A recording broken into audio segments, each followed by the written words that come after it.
കരുവന്നൂർ സഹകരണ ബാങ്കിൽ CPMന് രഹസ്യ അക്കൗണ്ടുണ്ടെന്ന എൻഫോഴ്സ്മെന്റ് ഡയറക്ടറേറ്റിന്റെ ആരോപണം മുഖ്യമന്ത്രി പിണറായി വിജയൻ തള്ളിക്കളഞ്ഞു.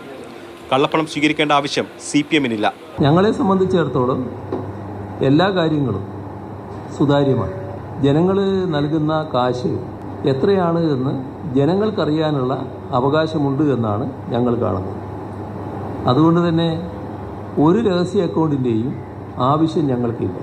കരുവന്നൂർ ബാങ്ക് തട്ടിപ്പിൽ ED നടത്തുന്ന അന്വേഷണത്തെ വിമർശിച്ച മുഖ്യമന്ത്രി കോൺഗ്രസ് സ്വീകരിക്കുന്ന നിലപാടുകളെയും ചോദ്യം ചെയ്തു. കോൺഗ്രസിന്റെ നേതാക്കൾക്കെതിരെ വലിയ തോതിൽ ഇത്തരം ഏജൻസികൾ ഇടപെട്ടിട്ടുണ്ട്. അപ്പോൾ അതിനെ എതിർക്കും. മറ്റ് കോൺഗ്രസ് ഇതര പാർട്ടികളുടെ കാര്യം വരുമ്പോഴോ അപ്പോൾ EDയോടൊപ്പമാണ്. അതിനിടെ കരുവന്നൂർ കേസിൽ ചോദ്യം ചെയ്യലിനായി മുൻ MP PK Biju Kochi ED ഓഫീസിൽ ഹാജരായി. മുഖ്യപ്രതി സതീഷ് കുമാറിൽ നിന്ന് പണം കൈപ്പറ്റിയിട്ടുണ്ടെന്ന CPM നേതാവ് PK അരവിന്ദാക്ഷന്റെ മൊഴിയുടെ അടിസ്ഥാനത്തിലാണ് ചോദ്യം ചെയ്യൽ. എന്നാൽ എന്തിനാണ് വിളിപ്പിച്ചതെന്ന് അറിയില്ലെന്നായിരുന്നു PK ബിജുവിന്റെ പ്രതികരണം. അതെ, അവരുമായിട്ട് അവർ ചോദിക്കുന്ന ചോദ്യങ്ങൾക്ക് എനിക്ക് കഴിയുന്ന മറുപടി കൊടുക്കുക എന്നുള്ളതാണ് ഒരു ഉദ്ദേശിക്കുന്നത് തോന്നുന്നു. നോക്കാം, ഇത് കഴിഞ്ഞിട്ട് പറയാം. EDക്കെതിരായ CPM ആരോപണങ്ങളെ തള്ളിക്കളഞ്ഞ തൃശൂരിലെ BJP സ്ഥാനാർത്ഥി സുരേഷ് ഗോപി ചെയ്യേണ്ടത് ED കൃത്യസമയത്ത് ചെയ്യുമെന്ന് പറഞ്ഞു.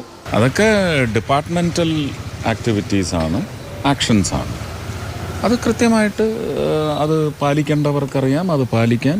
മാതൃഭൂമി ന്യൂസ്, കൊച്ചി.